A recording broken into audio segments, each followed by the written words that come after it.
Hello, all of you. How are you? I hope that you all are studying from the notes that I am providing you almost daily basis. So, 3 units we had covered in the class, and one unit which was remaining, that is unit number 3. I have been working on it from like almost 10 days now. And I think one very important topic which you have is cash flow statement.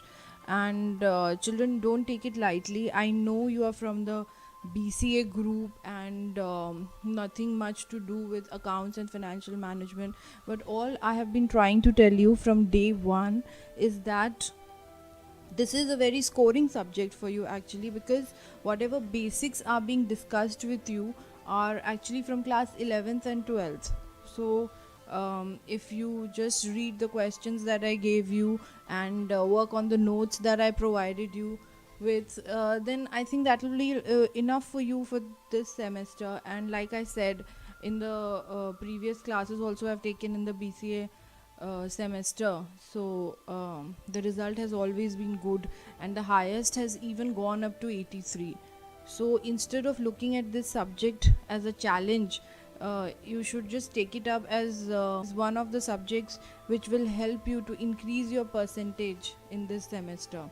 And I think today it is been 1 month of quarantine and lockdown that we have been facing in our country, and positive response and news is coming out from all the corners of the world that this quarantine method has been very effective. And all I can say is that follow the directions, do not step out of your house if it is not absolutely necessary, and rather you should use this time in preparing for your semester examinations, which are very much around the corner. And hopefully as soon as the lockdown ends, within 3 weeks your date schedule will be declared. Of course it is pending the condition that your course is complete in all the subjects. So one topic that I am taking up today with you guys is the cash flow statement. Like I said, basics are enough for you, but going into a little detailing about the subject is not going to harm anybody. All right. So first of all, you should know that accounting standard 3 deals with cash flow statements. Now, before moving on to what actually is the format, how you are supposed to solve the numericals, it is very impertinent and very important that you know the meaning and why we are solving this question, or why you are made to do these numericals. Now, see, one very important statement comes to my mind when I think about cash, and you can say that cash is like the blood for the business. Like human body we have, and blood is flowing through our veins and carrying out the most important functions. Likewise, for a business, cash is the most important component. So if you remember, when we were discussing the various accounting concepts and conventions. So there was, if you remember, a accrual concept that we came across. So, what was that accrual concept? Accrual concept was that we record the transactions whether we receive the money in cash or not. Alright, we record the transactions as and when they occur. So, this cash flow statement comes into this account because we are usually doing accounting on the basis of accrual. That means we have received cash or not, we are not aware of it. The transaction has occurred and we have recorded them in our books of accounts. So what is very important for you in this cash flow statement is that we find out that whether cash has come in or cash has gone out, there has been an inflow or outflow, whether last year the business was generating more cash or this year the business is generating cash. So these are some aspects which we try to calculate and which we try to find out in the cash flow statement. All right. So like I said that there's another important term which I've discussed with you earlier, and that was liquidity. So liquidity is very important. All right. And I had told you the meaning, I guess, before also, that liquidity means the ease with which we can convert the assets into cash. Okay, so the lesser the time period, the more liquid the asset. So we can say that cash in hand, cash at bank, fixed deposits, or we can say cash equivalents, uh, commercial papers, or all these short term, you know, the assets which we have, they are very liquid as compared to land and building, not so liquid. Like I told you, I think you remember if I discussed it with you in the class, that land and building or machinery, they take a much more time period to be converted into cash, and they are not very liquid assets. So when we are talking about cash, and when we are trying to figure out the cash inflows and outflows, we are also trying to measure the liquidity that exists and whether it exists at all or not. All right. Another important reason for keeping cash is meeting out the short term requirements, the short term liabilities that we have, the day to day expenditure that the firm incurs is usually met from this cash balance that we have, or it depends on how liquid you are. If you have tied up all your investments in various avenues which are not liquid, then it is very difficult in this phase to know whether the cash that we have is enough to meet our long term expenses or the short term day to day expenses that we are having. So a record needs to be made, and cash flow statement helps you in finding out the same. All right.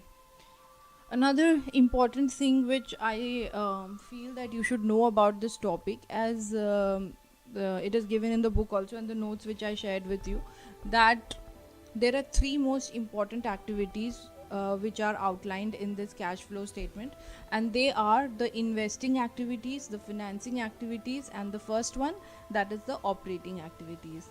So what does the word operating mean? It means the day to day activities which the firm carries on. All right. So the cash inflows and outflows have to be recorded under these three heads: the operating activities, one, the investing activities, and the financing activities. All right.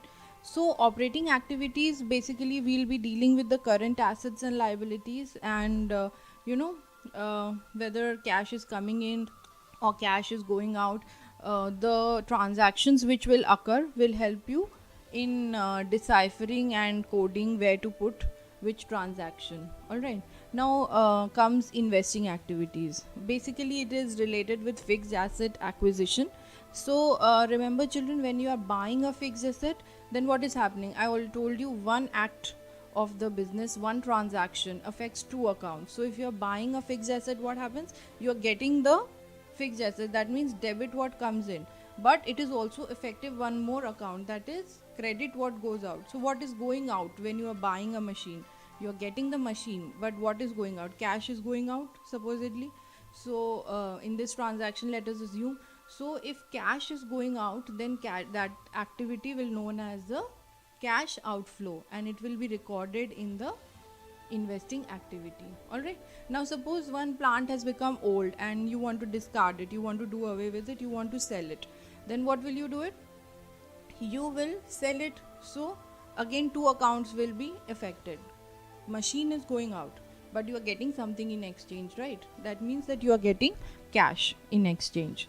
So that cash will be cash inflow. So sale of a fixed asset will be recorded as positive cash inflow, and when you buy an asset, when you buy any fixed asset, then what will happen? Your cash will go and it will be treated as a cash outflow. These transactions will be mentioned under the heading of investing activities. All right.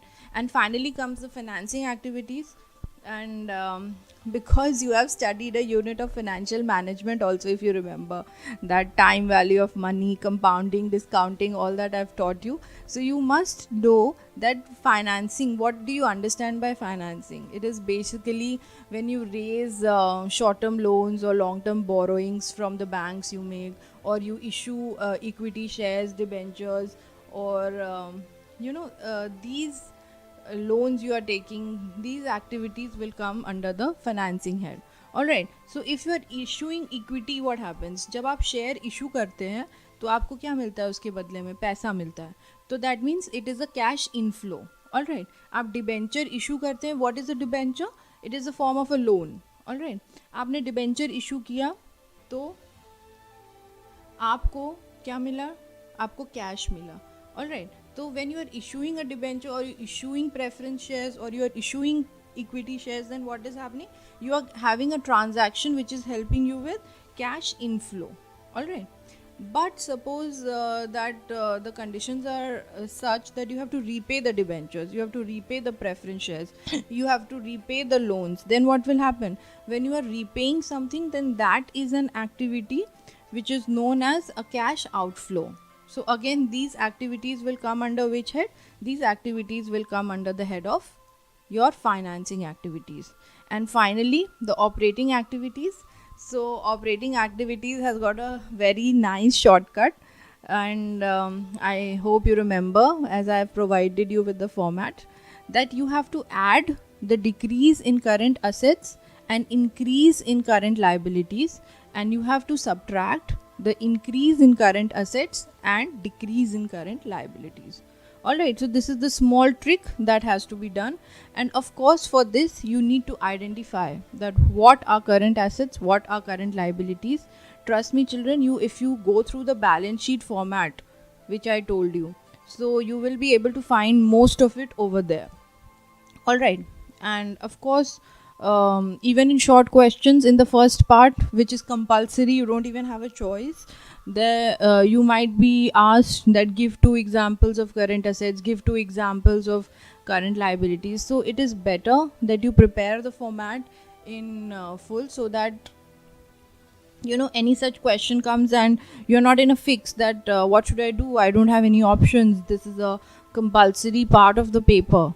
All right, so these have to be kept in mind. Now there is one more thing which you need to keep in mind, because although there are 2 methods, the direct and the indirect method is more preferred, and in that what you have to do, you have to add back certain expenditures which do not actually incur, which have not actually incurred, but because of keeping in mind the principle of conservatism, we have done that. All right. So again, I think it is time to revise the concept of conservatism. If you remember that it means to record and make provision for all the future losses, but do not anticipate or record any future gains. All right. So keeping this in mind, there are few items which we usually write off yearly, like depreciation, goodwill is written off, and then preliminary expenditure is written off. All right, all these 3-4 things need to be added back. Added back to what? The first heading, that is the net profit for the year. So now you will ask me that most of the questions that I have shared with you are usually covering 2 financial years, like 13-14 and 14-15. So how do I get to know that what is the net profit of which year we should? See, the net profit means, I have told you before, that the word net means something is being subtracted. Alright, and what is it actually? What is net profit? When all the other indirect expenses are subtracted from gross profit, then you arrive at net profit. Okay. So if 2 years, suppose some items from the balance sheet are given to you, and 13-14 and 14-15 financial year, then what you will do is that you will subtract the net profit of both, and that is how you will arrive at net profit. Alright, which you will write in the beginning. Alright, and then you will add back all the now see, there are some other expenses also, or you can say incomes, rather miscellaneous receipts, which have to be added back or subtracted back from the net profit as per the instructions in the questions. Like suppose the net profit is there, so all the expenses we are adding back, like depreciation we are adding back, goodwill written off we are adding back, preliminary expenses written off we are adding back. And what do we subtract? We subtract if there is any profit in the sale of plant and machinery. Why? Because that is not in the normal operating, like we said, that we do not anticipate any gains, so we have to remove that part of the profit as well. Okay, and then comes your operating activities, in which I told you how to add and minus with the current assets and current liabilities. Then you will get what? You will get cash flows from operating activities. Now remember children, in accounting I've told you one concept, that brackets is how you indicate negative. So if the answer is in negative, that means there has been a cash outflow, and if it is in positive, that means there has been a positive cash inflow. All right. Second, we move on to your investing activities. Investing activities, I told you, if there is a purchase of any kind of fixed assets, it will be outflow, and if there is a sale of any fixed asset or machinery, then that will be inflow. So inflow will be added and outflow will be subtracted. And likewise for your financing activities. All right. So in financing activities, what you will do? You will, if there is an issue of equity shares, if there is issue of debentures, if there is issue of preference shares, all right, so then you will treat it as a cash inflow. And in case there is a repayment of a loan, repayment of debentures, repayment of preference capital, then that will be recorded as a cash outflow. All right, this is very important for you to remember. Why? Because see, again I told you, not everything will be mentioned to you explicitly in the question. Sometimes you have to read between the lines. So when 2 financial years are given to you, suppose 13-14 and 14-15, then in 1 year preference shares is, in the first year preference shares is 10,000, and in the second year preference share is 15,000. So see the difference of 5,000, that means there has been an additional issue of preference shares that will be treated as your cash inflow, all right, in your financing activity. All right, so you have to figure it out. It might not be explicitly mentioned in the question. That doesn't mean that you do not have to deal with it. All right, and the second one, I'll give you another example. Like suppose in 13-14 the debentures were 10,000, and in 14-15 the debentures are 12,000. So then again there is a difference, and you have to find that out, and you have to report it in your cash flow statement. All right, then what you have to do, you have to just add the net increase or decrease in cash and cash equivalents in the current year, in the previous year, and then you will find the net cash balance in the current year. What I'm saying, if it is not clear, then go through the format which I provided you on your WhatsApp group. It will apparently make things more clear. All right, I'll be coming up in the next session. As you know that we are not able to share very long videos, so I thought to cut it down and keep it less than 20 minutes. So next session that we do, we'll be solving the numerical questions once you get your theoretical background of this cash flow statement very clearly, and that will help us, I'm sure, once we are able to solve a couple of numerical questions. But you must remember that even long answer questions come in this unit 3, that it might be that draw the format of the cash flow statement. That might be a question for you, because you are at this preliminary stage where you're just getting to know the concepts.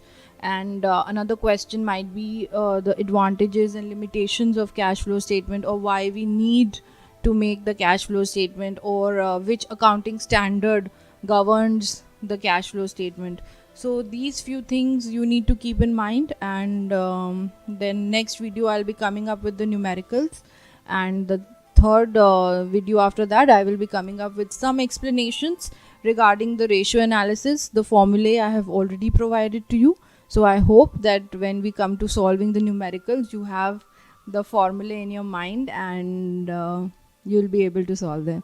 Okay, I guess it was quite informative, and I had a nice time doing this lecture, because I personally am quite attached to this topic, cash flow statement, because of course once you start solving the numericals, you will also kind of feel that you're getting to know a lot about the assets, and what is the cash inflow, cash outflow, and it also it helps you as a tool for measuring the performance of the company. was it making more cash last year, or is it making more cash this year? And okay, yes, one thing I forgot, and that is very important and very relevant for your long answer question, and that is the difference between the fund flow statement and the cash flow statement. That is very important, and you must prepare at least 5 differences. I think I've provided it that to your in your notes. And what about fund flow statement? It is basically dealing with working capital, and working capital is a much wider concept than cash flow statement. So that has to be kept in mind, and just go through the differences and send me your queries. I'll be waiting for that. You can even message on this video and I will help solve your queries. Okay. Bye bye. Keep studying.